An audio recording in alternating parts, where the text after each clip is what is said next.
आपके आपके चरणों में कोटि कोटि नमन गुरुदेव। राधे श्याम। गुरुदेव, मैं काम करता हूँ तो कभी टाइम अगर कम ज़्यादा हो जाए तो अगर चलते फिरते माला जप कर सकते हैं क्या?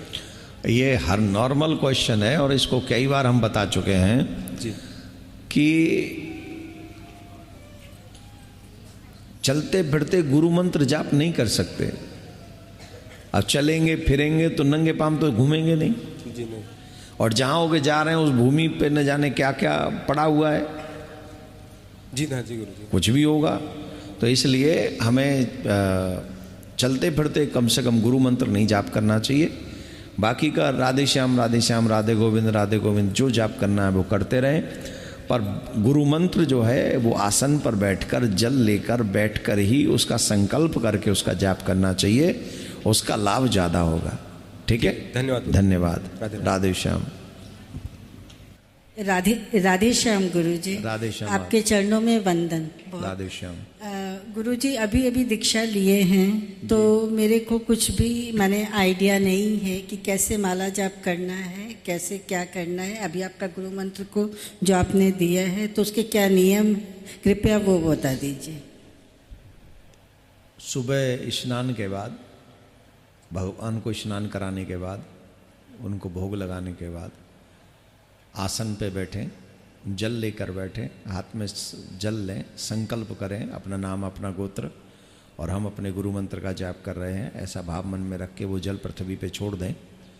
उसके बाद में माला लें, माला को भी माथे से लगाएं और फिर जो गुरु मंत्र दिया है उस माला की तो सबको पता ही होगा, ये उंगली उससे ये फर्स्ट फिंगर टच नहीं होनी चाहिए, ये बाहर निकल जाएगी। और मोस्टली ये 3 काउंट करेंगे अंदर जाके और प्रत्येक मनके पे पूरा मंत्र बोलना है। प्रत्येक मनके पे जो मंत्र आपको मिला है वो 2 लाइन का मंत्र है। Yes yes. तो वो एक मनके पे एक मंत्र बोलना है। ऐसी 16 माला करनी है।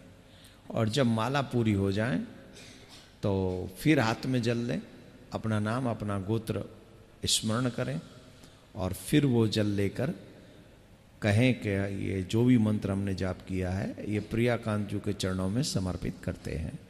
ऐसे करके जब फिर जल छोड़ दिया, उसके बाद में जल लिया, आसन के नीचे छोड़ा, इंद्राय नमः शक्राय नमः ओम सतकृतवे नमः। अगर ये ना भी बोले आपसे ज़्यादा तो इंद्राय नमः कह के जल को आसन के नीचे छोड़ देना चाहिए। क्यों छोड़ना चाहिए ये समझ लीजिए।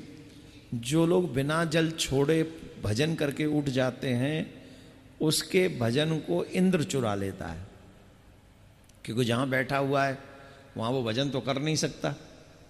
तो आपने जल छोड़े बिना अगर भजन छोड़ दिया, बिना जल छोड़े आप उठ गए तो आपके पुण्य से वो भोग करेगा और आपका पुण्य जो है वो आपको नहीं लगेगा, क्योंकि वो चुरा ले गया। जैसे सोना चुरा ले गया कोई तो आप क्या यूज करोगे उसको। तो भजन भी चोरी होता है, भजन भी चोरी होता है। तो जैसे सोने की रक्षा करते हो वैसे ही भजन की भी रक्षा करनी चाहिए। तो जब हम आसन के नीचे जल छोड़ देते हैं तब इंद्र देवता उसे चोरी नहीं कर सकता। ठीक है, तो ये थोड़ा क्रम है। इसे सुबह दोपहर शाम जब मन करे पवित्रता के साथ कर सकते हैं। राधे राधे। राधे राधे। गुरुजी, जैसे मैं रोज थोड़ी देर गीता का पाठ करती हूँ तो उसमें भी यही करना चाहिए क्या? जल हाथ में लेके करना चाहिए? सब कर, संकल्प से ही ये सिद्ध होगा कि आपने ये किया।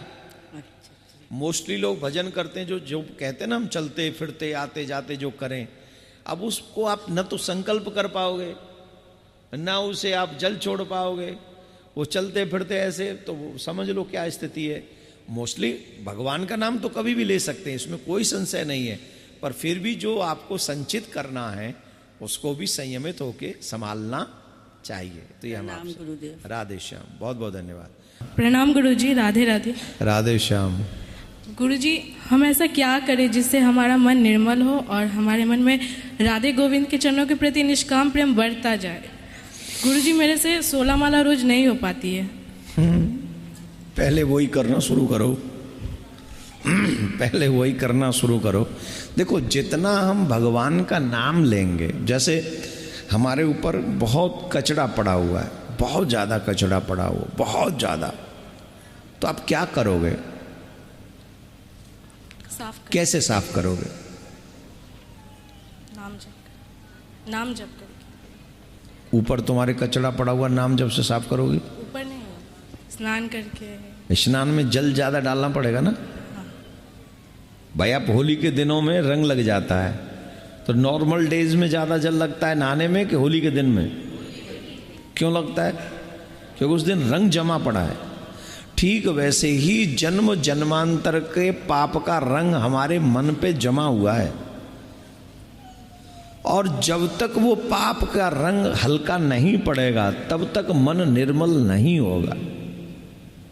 तो वो मन निर्मल होगा कैसे? बोले ज्यादा नाम जाप करने से। जैसे ज्यादा जल डालेंगे तो शरीर शुद्ध हो जाएगा, वैसे ही ज्यादा नाम जाप करेंगे तो हमारा हृदय शुद्ध हो जाएगा, निर्मल हो जाएगा। तो नाम ही एक ऐसा उपाय है जिससे आप अपने मन को भी निर्मल कर सकते हैं, भगवत भक्ति भी आपको प्राप्त हो सकती है, और आपका कल्याण भी होगा। ठाकुर जी दर्शन भी करेंगे, प्रिया प्रीतम की भक्ति भी मिलेगी।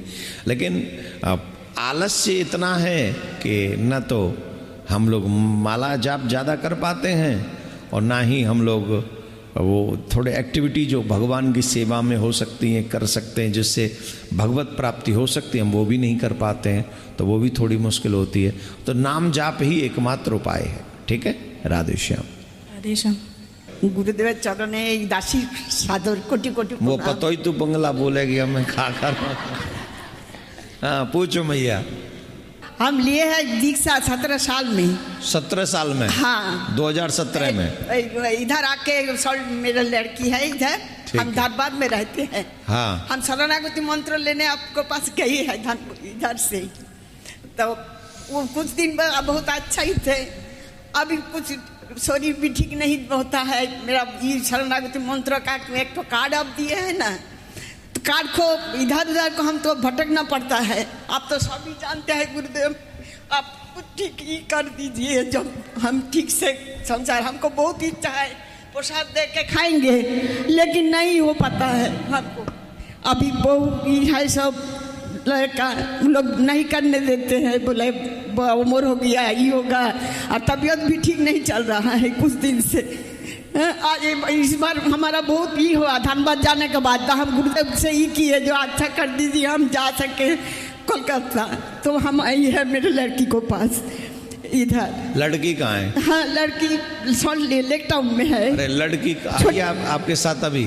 छोटी लड़की नहीं, आज छुट्टी है, उस भी काम पे जाती है। इन्होंने कहा कि